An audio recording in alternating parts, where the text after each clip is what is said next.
पाकिस्तान और इंडिया के दरमियान टी20 वर्ल्ड कप का सबसे बड़ा मैच इंडिया ने पाकिस्तान के जबड़ों से छीन लिया। जबड़ों से इसलिए क्योंकि पहले 4-5 ओवर्स में ये मैच पूरी तरह से पाकिस्तान के पास था। मैं तो यही कहूँगा कि आखिरी ओवर तक पाकिस्तान के हाथों में था और उसके बाद जो विराट कोहली ने किया तो देखने वालों को हैरान कर दिया। ऐसा मैच शायद मैंने अपनी ज़िंदगी में पहले कभी नहीं देखा होगा। पाकिस्तान के हाथों में था मगर ऐसे छीना जैसे बिल्ली दूध छीन कर ले जाती है। मगर कमाल की बैटिंग की, क्या शानदार बैटिंग की। यहाँ पर मसला बना हुआ है कि 9 बॉल नहीं थी लास्ट ओवर में।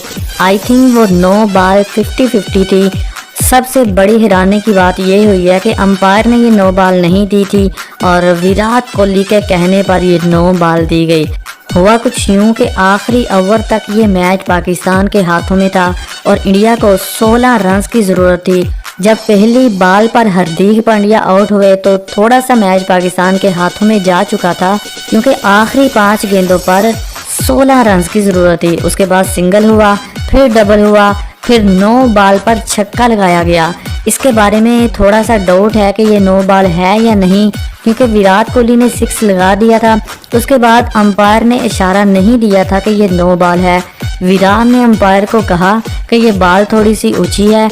अंपायर ने कहा कि ये 9 बॉल है। बाबर आजम भी अंपायर के पास आए, थोड़ा सा लफ्जी गोलाबारी हुई, मगर उसके बावजूद अंपायर थर्ड अंपायर के पास नहीं गया।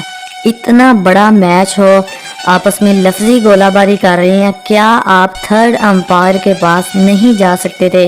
पहली बात यह थी कि अगर 9 बॉल होती तो अंपायर को चाहिए था कि उसी टाइम हाथ बाहर निकालते और 9 बॉल देते थे, मगर ऐसा नहीं किया।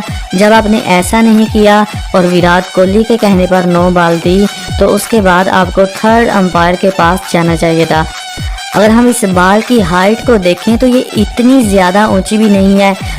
विराट और बॉल के दरमियान काफ़ी सारा फ़र्क है, मतलब 4 फीट का फ़र्क है, और अगर ये आती तो सीधी विकेटों को टच कर सकती थी। मैं तो सिर्फ इतना ही कहूँगा कि इतनी टेक्नोलॉजी होने के बावजूद आप थर्ड अंपायर के पास क्यों नहीं गए? अगर आपने 9 बॉल देनी थी तो उसी टाइम देते। विराट के कहने के बाद जब बाबर आजम भी आए तो आपको थर्ड अंपायर के पास जाना चाहिए था, ताकि इतनी टेक्नोलॉजी का यूज़ करके आप इस बॉल को अच्छे से देखते। अगर ये 9 बॉल ना होती तो पाकिस्तान ये मैच जीत जाता, पर हाल पाकिस्तान की लक नहीं थी। दूसरा ये कि पाकिस्तान ने बॉलिंग बहुत ही बुरी की।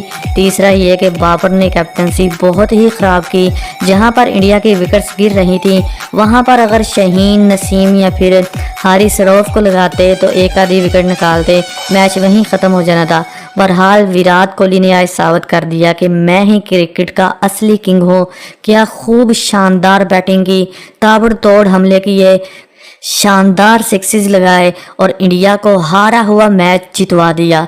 मैं तो ऐसा कहूँगा कि ये मैच इंडिया ने पाकिस्तान के जबड़ों से हाथ डालकर छीना है, क्योंकि ये मैच इंडिया बिल्कुल हार चुका था। जैसी विराट ने आज बैटिंग की वैसी शायद आज से पहले मैंने कभी नहीं देखी। अब इसी ओवर में एक और ऐसा मौका आया जिसके बारे में शायकीन क्रिकेट कह रहे हैं कि अगर बोल्ड हो जाए, 9 बॉल पर अगर बोल्ड हो जाए तो उस पर आप भाग कर रन नहीं ले सकते, रन नहीं मिलते। इस पर तो बड़े बड़े क्रिकेटर्स ने भी ट्वीट किया है कि इस बॉल को आप डेड बॉल दे देते या फिर इस पर रन्स ना देते। हम आपको बताते चलें कि रिजवान की चौथी गेंद पर विराट कोहली बोल्ड हुए थे, मगर ये 9 बॉल थी जिस पर भाग कर 3 रन लिए गए और यूं इंडिया को मैच जीतने के लिए 2 रन की ज़रूरत थी। मगर आईसीसी रूल के मुताबिक अगर आप बोल्ड हो जाएं, कैच आउट हो जाएं या फिर पैड को लगकर कहीं चले जाए तो वहां आप रन्स ले सकते हैं। रन आउट हो तो फिर माना जाएगा, रन आउट जो है वो दिया जाता है 9 बॉल पर भी। अगर आप बोल्ड हो जाएं या फिर कैच आउट हो जाएं या फिर कुछ और तरीके से आउट हो जाएं तो वहां पर आपको रन्स मिलेंगे। आप भाग कर रन्स ले सकते हैं, आप उड़ कर रन्स ले सकते हैं। तो ये रन्स विराट कोहली के जायज़ थे। हाँ, 9 बॉल के बारे में थोड़ा सा डाउट है। अंपायर ने पहले 9 बॉल नहीं दी थी, मगर विराट के कहने पर 9 बॉल दी। उसके बाद बाबर आजम अंपायर के पास आए और कहा कि ये 9 बॉल नहीं है। सभी पाकिस्तानी क्रिकेटर जमा हुए, इसके बावजूद 9 बॉल दी गई, थर्ड अंपायर के पास नहीं जाया गया और सोशल मीडिया पर इसी बारे में काफ़ी ज़्यादा ट्वीट्स किए जा रहे हैं। और पाकिस्तानी फैंस काफ़ी ज़्यादा अंपायर को तनकीद का निशाना बना रहे हैं। बहरहाल विराट ने एक बहुत ही शानदार इनिंग खेली, एक हारे हुए मैच को जो बुरी तरह से हार चुकी थी इंडिया। पहले 4 आउट, मेन खिलाड़ी 4 आउट, 40 पर आउट हो चुके थे और उसके बाद जैसी विराट ने बैटिंग की ऐसी शायद मैंने उससे पहले कभी नहीं देखी होगी, और विराट ने जैसी बैटिंग की उसका कोई मुकाबला नहीं। तो दोस्तों आज के लिए इतना ही। कमेंट सेक्शन में ज़रूर बताइएगा कि ये नो बॉल है या नहीं। आज के लिए इतना ही। Thanks for watching. Good bye.